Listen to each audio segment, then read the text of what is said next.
Bom, então, bom dia a todos. Agradecemos as palavras da Elisa e do diácono Cássio. Saudamos com alegria todos aqui presentes. A nossa família tem um grande prazer de estar aqui convosco. Depois de um longo tempo de advento, vivido na expectativa da chegada da Clara, sentimos-nos mais próximos do tema que nos foi proposto vir aqui partilhar. Sabemos que também é vosso, catequistas, este desafio de ser família nos dias de hoje e de ajudar as famílias a serem células vivas, transmissoras de vida.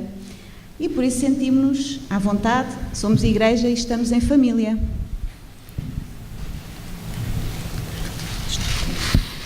Certa vez, o nosso filho mais velho, o Alexandre, perguntou: "Oh mãe, o que é a liberdade?" De uma forma simples, expliquei que a liberdade é a capacidade de tomar decisões segundo a nossa vontade. O Alexandre pensou um pouco e acrescentou: "Então, Jesus não foi livre? É que ele fez a vontade de Deus e não a sua." Eu respondi-lhe: "Jesus foi livre porque a sua vontade foi que se fizesse a vontade de Deus." Foi então que veio a pergunta difícil: "Então, e como é que nós sabemos qual é a vontade de Deus?" Eu sorri e simplesmente disse: "Meu filho, essa é uma pergunta que eu faço a mim mesma todos os dias e estou contente que tenhas feito o mesmo. Não é verdade que esta é a pergunta que todos gostaríamos de ver respondida? Que presunçoso seria se disséssemos aos nossos filhos que sabemos perfeitamente qual é a vontade de Deus. Supomos que a única atitude séria da nossa parte será reconhecer humildemente diante deles que não sabemos, mas que tudo faremos para que se cumpra." Serve esta introdução para apresentar o tema que nos foi proposto: viver a espiritualidade mariana em família. Pois dispor-se a fazer a vontade de Deus é o traço mais marcante de Maria, do qual deriva tudo o que conhecemos sobre ela. Podemos dizer que na vida de Maria, tal como na nossa, Jesus marca um antes e um depois. Maria absorveu a espiritualidade dos seus pais e aprofundou-a no seu íntimo, numa abertura completa à vontade divina, marcada por esse seu sim ao plano de Deus. E foi precisamente esta espiritualidade que transmitiu ao seu filho, Jesus. Mas para além de mestra, Maria foi também a primeira discípula de Jesus. E com ele, desde o ventre, teve a oportunidade de viver e aprofundar na radicalidade a sua espiritualidade. A proposta que Maria dirigiu aos pastorinhos de Fátima é a mesma, mas por outras palavras. Quereis oferecer-vos a Deus? Quereis fazer a vontade de Deus? A resposta das 3 crianças à Mãe do Céu foi um eco desse grandioso Fiat de Maria. Como se refere na nota pastoral para esta Semana Nacional de Educação Cristã, educar é propor referências, exemplos de vida que encontraram em Cristo o paradigma do homem novo e, após esse encontro, tornaram-se melhores. Se queremos promover entre os nossos jovens e crianças uma inteligência cristã das coisas, temos que apresentar-lhes testemunhos significativos que encarnem os valores evangélicos e que tenham este poder transfigurador. Olhemos por isso para estas 3 crianças que aqui em Fátima encarnaram a espiritualidade mariana e a deram a conhecer ao mundo. Como família, procuramos viver inspirados por Maria e por estas 3 crianças, os 3 pastorinhos de Fátima. O primeiro passo é sempre de Deus, e Ele propôs-nos claramente o projeto da família como vocação. O Papa Francisco lembra-nos que os que recebem o sacramento do matrimónio são transformados em verdadeiros ministros educativos, pois, quando formam os seus filhos, edificam a igreja e, fazendo, aceitam uma vocação que Deus lhes propõe. Assim, é como família que respondemos a este chamamento particular, esperando, evidentemente, da igreja o apoio e a colaboração para que possamos cumprir esta missão de forma adequada. Como sublinhou ainda recentemente aqui em Fátima, o cardeal Pietro Parolin, secretário de Estado do Vaticano, não basta estar ao pé do crucificado. Temos de aprender a estar lá como se deve. E Maria dá-nos o exemplo. Com compromisso e com convicção.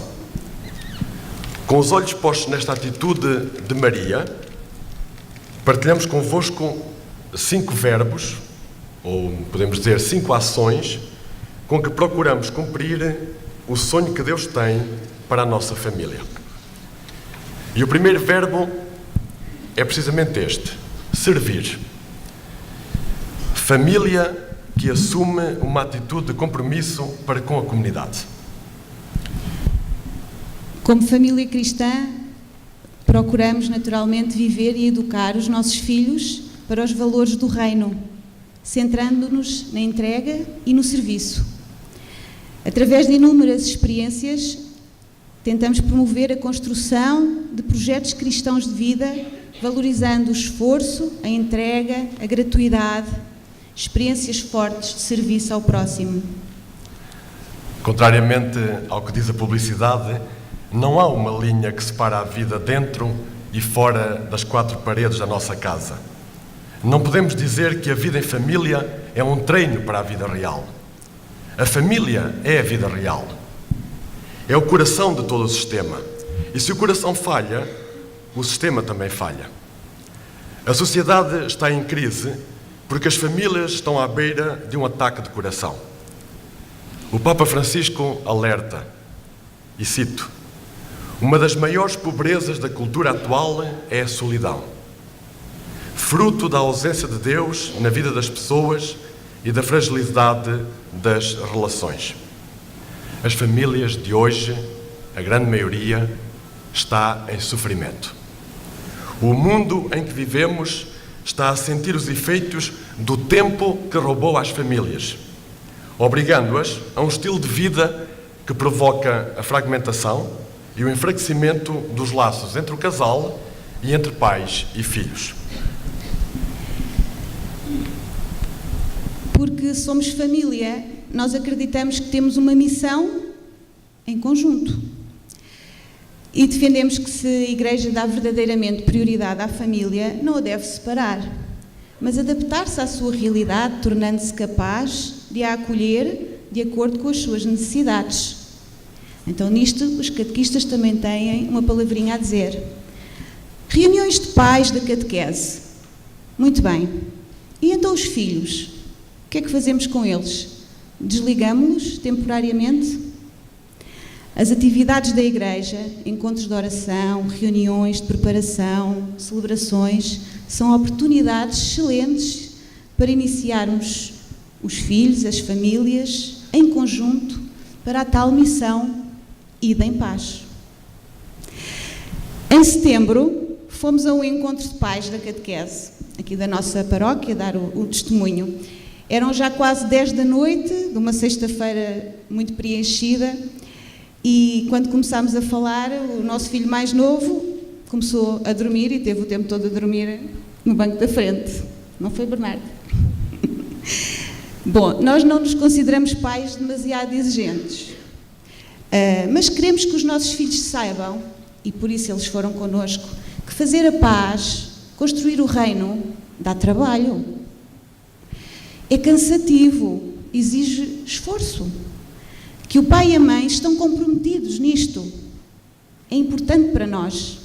É importante fazê-los sentir, desde pequeninos, que a Igreja é a sua casa, a casa da Mãe Igreja, onde todos somos chamados, porque eles são tão batizados quanto nós, e de onde todos são enviados.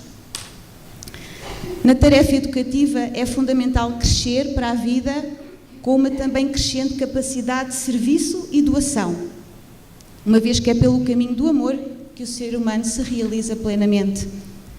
Lúcia, Francisco e Jacinta são para nós modelos de entrega, serviço e solidariedade. Cabe aos pais orientar a generosidade própria das crianças no desejo de corresponder a este amor de Deus, através de atitudes concretas. Voltamos ao nosso Papa Francisco, que nos avisa: as famílias cristãs não esqueçam que a fé não nos tira do mundo, mas insere-nos mais profundamente nele. A cada um de nós cabe um papel especial na preparação da vinda do Reino de Deus. A família não deve imaginar-se como um recinto fechado, procurando proteger-se da sociedade. Não fica à espera, mas sai de si mesma à procura da solidariedade. Fim de citação. Não queremos ser cúmplices desta mania quase psicopática de pôr os filhos em redomas ou torná-los cegos para a realidade, preferindo que vivam num mundo virtual. A tarefa educativa deve levar a sentir o mundo e a sociedade como ambiente familiar. É uma educação para saber habitar mais além dos limites da própria casa. Bom, passamos então ao segundo verbo, que é comunicar. A família deve ensinar a narrar e a dialogar. O futuro da humanidade, segundo o Papa Francisco, depende da educação para o pluralismo. O desafio de hoje é aprender de novo a narrar. E narrar significa compreender que as nossas vidas estão entrelaçadas numa trama unitária, que as vozes são múltiplas e cada uma é insubstituível. A família é o primeiro lugar onde aprendemos a comunicar e a experimentar as limitações humanas, os erros, mas também o perdão. Em família, promovemos a construção da proximidade. Uma criança que aprenda a ouvir os outros, a falar de um modo respeitoso, expressando o seu ponto de vista, sem negar o dos outros, será, em todos os lugares, um construtor de diálogo e reconciliação na sociedade. Na escola, o nosso filho mais velho, Alexandre, está sentado num lugar entre uma menina institucionalizada, com graves problemas de socialização, e um menino sírio, refugiado, que está aqui em Fátima. Na semana passada, o nosso filho mais novo, o Bernardo, ao ouvir as notícias recentes do telejornal, perguntou: o que é a Assembleia da República? O que é a ONU? Podemos perguntar nós: o que é que uma escola local, uma Assembleia Nacional e uma Organização Mundial têm em comum? São as nossas ágoras, espaços públicos em que as diferenças se encontram e procuram entrar em diálogo, construir pontes de entendimento. Quem prepara os nossos filhos para este contexto? Então, dentro das nossas possibilidades, procuramos arrumar agendas e horários, porque achamos que é uma questão de possibilidades, mas também prioridades, para serem compatíveis e estar ao serviço de uma cultura do encontro. Queremos uma mesa, um sofá, um canto das brincadeiras onde todos possam ser escutados sobre o sofrimento, a dor, a alegria, a humanidade que há dentro de cada um de nós. Um lugar de escuta que pode permitir um pleno acesso à palavra. A família é formadora da dignidade humana, através da aceitação do outro e do respeito pela singularidade de cada um. Neste ponto vem-nos à memória o exemplo da Sagrada Família. 3 pessoas que se aceitaram e respeitaram logo desde o início, mesmo sem compreenderem, ou precisamente por não compreenderem totalmente o mistério que as rodeava. Como nos lembra o Papa Francisco, uma vez mais, na família, como numa igreja doméstica, amadurece a primeira experiência eclesial da comunhão entre as pessoas, na qual, por graça, se reflete esse mistério da Santíssima Trindade. Um casal de esposos que experimenta a força do amor sabe que este amor é chamado a sarar as feridas dos abandonados, estabelecer a cultura do encontro, lutar pela justiça. Deus confiou à família tornar doméstico o mundo, de modo que todos cheguem a sentir o ser humano como irmão. Um olhar atento à vida cotidiana dos homens e das mulheres de hoje demonstra imediatamente a necessidade que há em toda a parte de uma vigorosa injeção de espírito familiar. Passamos então à terceira ação, que é contextualizar. A família que promove a dimensão e a identidade religiosa. A família cristã insere-se num âmbito muito particular, com referências próprias, partindo desde logo da vivência de uma dimensão religiosa, de uma abertura da vida ao transcendente. Como refere Bento XVI, esta dimensão religiosa não é uma superestrutura, ela é parte integrante da pessoa, desde a primeiríssima infância. É a abertura fundamental à alteridade e ao mistério que preside a cada relação e a cada encontro entre os seres humanos. A dimensão religiosa torna o homem mais homem. Esta dimensão tem a ver com o desenvolvimento de um olhar, de uma atitude de admiração e de contemplação perante a realidade, de admiração e contemplação perante cada homem, pelo mistério profundo que o habita. No fundo, a dimensão religiosa contextualiza a vida num horizonte mais amplo, que vai para além, que transcende as outras dimensões da vida humana, dando-lhes um sentido. O nosso filho mais novo tinha uns 2 anos de idade quando um dia perguntou ao avô: "Avô, onde é que está a tua mãe?" Ora, como a sua mãe já tinha falecido, o avô apontou com o dedo para cima, esperando que o neto entendesse que a bisavó tinha ido para o céu. Admirado, o Bernardo perguntou: "No teto?" As crianças compreendem à sua maneira se nós nos dispusermos a transmitir-lhes, com uma linguagem adequada a cada idade, que mistério é esse que nos transcende e em quem acreditamos, propondo-lhes assim uma chave de leitura cristã da vida. Como professores e catequistas que somos, conhecemos muitas crianças, e confesso até muitos pais, para quem o tema da morte é tabu. Por favor, não fale desse tema com a minha filha para não a traumatizar, pediu-nos uma vez um pai. Então, mas como falar da ressurreição se não falarmos da morte? A vida de um cristão prepara-o para a morte, para essa entrega decisiva, definitiva. Claro, sem pressa. Ninguém tem urgência. Se defendemos um estilo de vida, um estilo educativo que reconheça a tal pluralidade, então nós temos que ter a convicção e a ousadia de viver essa diferença, sem medo de assumir a nossa verdadeira identidade cristã, a nossa perspectiva, a nossa visão do mundo. A visão cristã, a vida cristã não é uma gnose, não é um caminho para escapar da realidade do mundo por um conhecimento particular. Pelo contrário, é um serviço ao mundo e ao homem em nome de Cristo. A pedagogia da família cristã tem um nome, chama-se encarnação. O quarto verbo, então, é oferecer. Família que valoriza a partilha, a oração e o sacrifício. É importante promover uma atitude de partilha, ajudando também a ter consciência do valor do esforço e até mesmo do sacrifício. Não revelar aos filhos este facto sobre a vida, esconder-lhes esta dimensão do sacrifício, do esforço, é, na verdade, faltar-lhes à verdade. É criar neles a ilusão do facilitismo, contribuindo, desta forma, para uma cultura de desresponsabilização e falta de compromisso.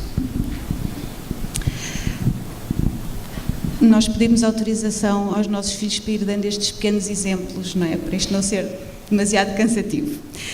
Então, aqui o Alexandre tinha cerca de 5, 6 anos quando chegou um dia à casa e vinha com esta conversa. Oh mãe, eu quero um computador só meu. Ele salientava aqui o meu, não é?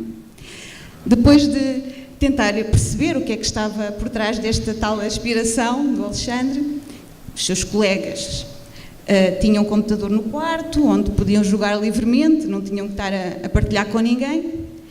Eu pus os pontos nos is, não é? Meu filho, à exceção da escova de dentes, nada do que existe nesta casa é da marca Meu.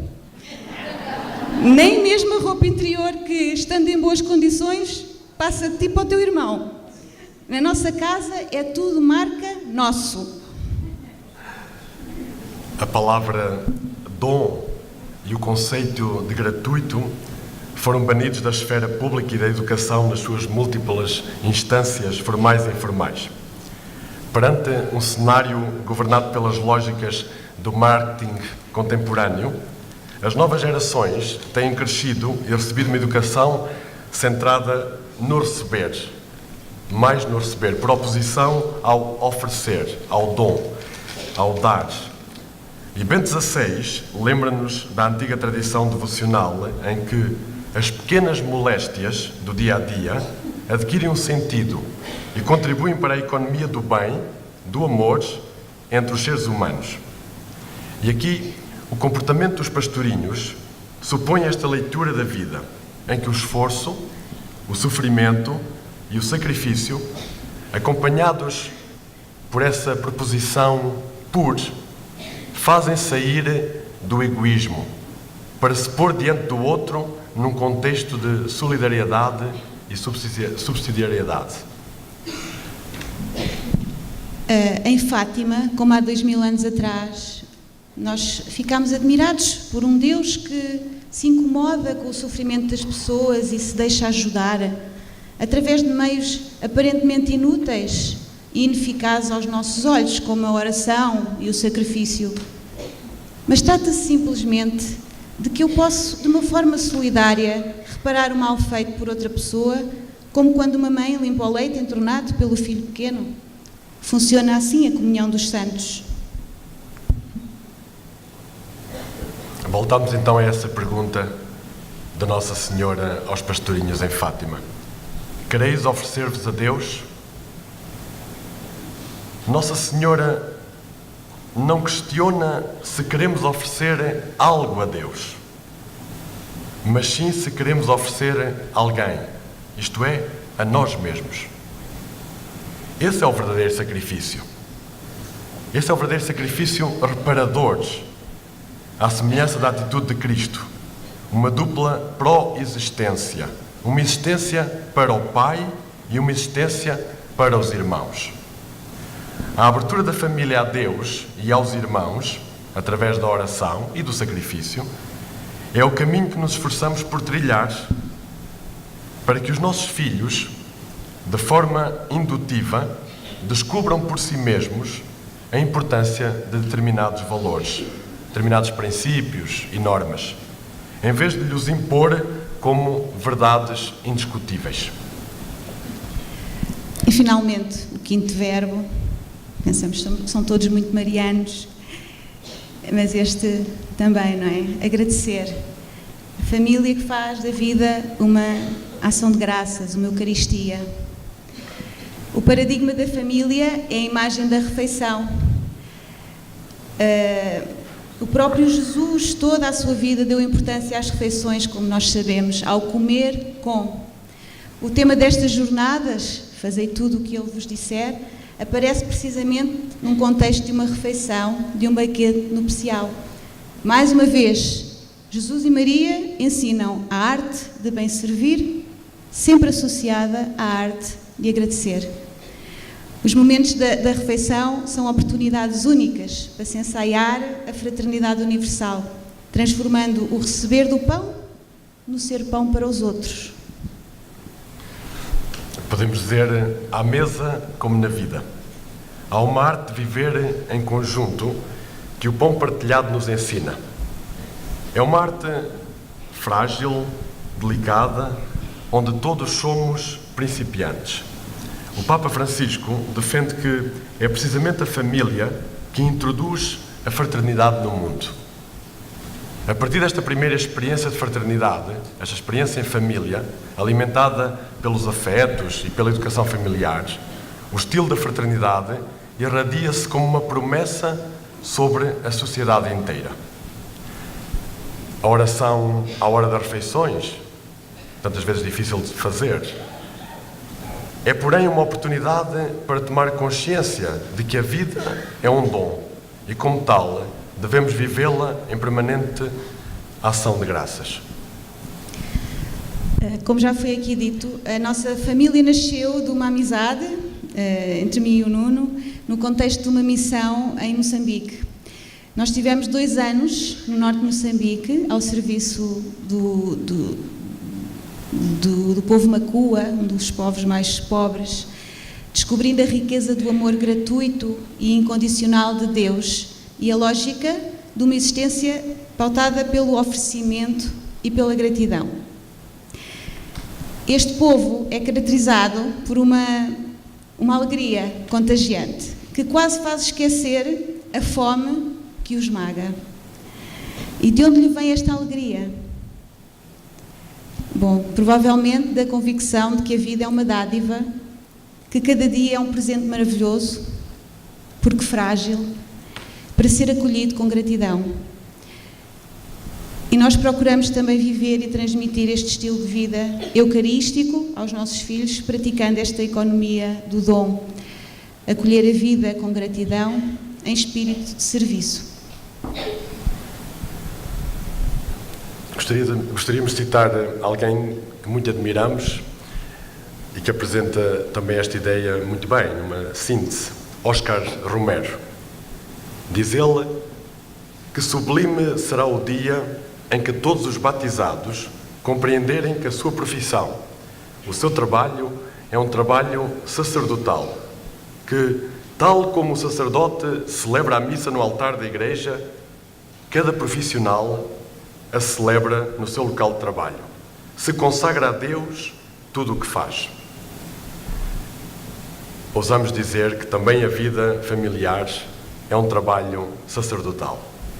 Se consagramos a Deus as nossas tarefas domésticas, os nossos trabalhos, o estudo dos nossos filhos, os momentos de lazer, as dificuldades do dia a dia. É um trabalho sacerdotal.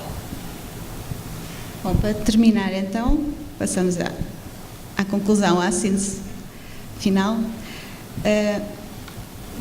Jesus foi o primeiro a viver a espiritualidade mariana em família. Ele foi o primeiro a quem Maria, mãe e mestra, gerou e criou, juntamente com José, transmitindo-lhe os seus valores, a sua espiritualidade, baseada numa entrega total à vontade de Deus.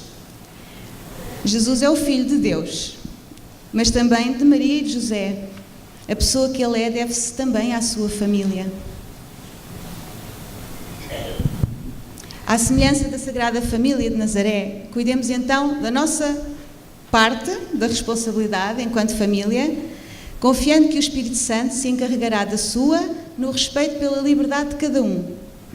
Procuremos, acima de tudo, gerar nos filhos, como nos aconselha o Papa Francisco, com muito amor, processos de amadurecimento da sua liberdade, de preparação de crescimento integral, do cultivo da autêntica autonomia. Só na liberdade podemos corresponder ao amor, ao projeto de felicidade que Deus tem para cada um de nós. Apesar de serem de tenra idade, os pastorinhos deixaram-nos um assombroso testemunho dessa liberdade, na obediência à vontade de Deus. Nas palavras dirigidas às crianças presentes na cerimónia de beatificação do Francisco e da Jacinta, João Paulo exortou: pedi aos vossos pais e educadores que vos ponham na escola de Nossa Senhora, para que ela vos ensine a ser como os pastorinhos, que procuravam fazer tudo o que lhes pedia. A resposta dos pastorinhos ao chamamento do céu é um carisma oferecido à Igreja e ao mundo, mas, antes de mais, oferecido às nossas famílias, a cada uma das famílias, propondo um modo de ser cristão e um modo de ser pessoa que se eleva como provocação a uma Igreja que vive entre ameaças e incertezas e a uma civilização que avança entre tensões e expectativas. Somos uma igreja cristã, uma família cristã no terreno, encarnada. As condições atuais são precárias, como todos sabem, mas são as que existem. Não estamos aqui para nos queixar. Também a Sagrada Família passou por elas, por todos estes desafios. O Papa Francisco pediu aos jovens casais que se preparam para o matrimónio que não caiam na tentação de pensar que existe a família perfeita, referindo que o casamento é um trabalho de todos os dias, um trabalho artesanal, homem e mulher juntos a crescer em humanidade. A formação cristã dos nossos filhos passa por deixar-lhes em herança o projeto de amor. Um pai e uma mãe que cresceram juntos, fazendo-se um ao outro mais homem e mais mulher. Somos uma família que tem a ousadia de querer fazer parte do sonho de Deus, a coragem de sonhar com Ele, a coragem de construir com Ele, a coragem de se unir a Ele nesta história de construir um mundo onde ninguém se sinta só. Nós acreditamos que, através dos exemplos, nas pequenas coisas que também o Papa Francisco tem ultimamente referido, pedir licença, agradecer, fazer a paz, a reconciliação, a reconhecer os nossos erros, pedir perdão, estamos desta forma a transformar o mundo. Estamos a cumprir essa vontade de Deus, edificando o reino com que Deus sonha para todas as famílias e para toda a família humana. E terminamos, uma vez mais, fazendo eco das palavras do Papa Francisco. A nossa resposta a este mundo em guerra tem um nome. Chama-se fraternidade, chama-se irmandade, chama-se comunhão, chama-se família. Agradecemos a vossa atenção. Felicidades para todos.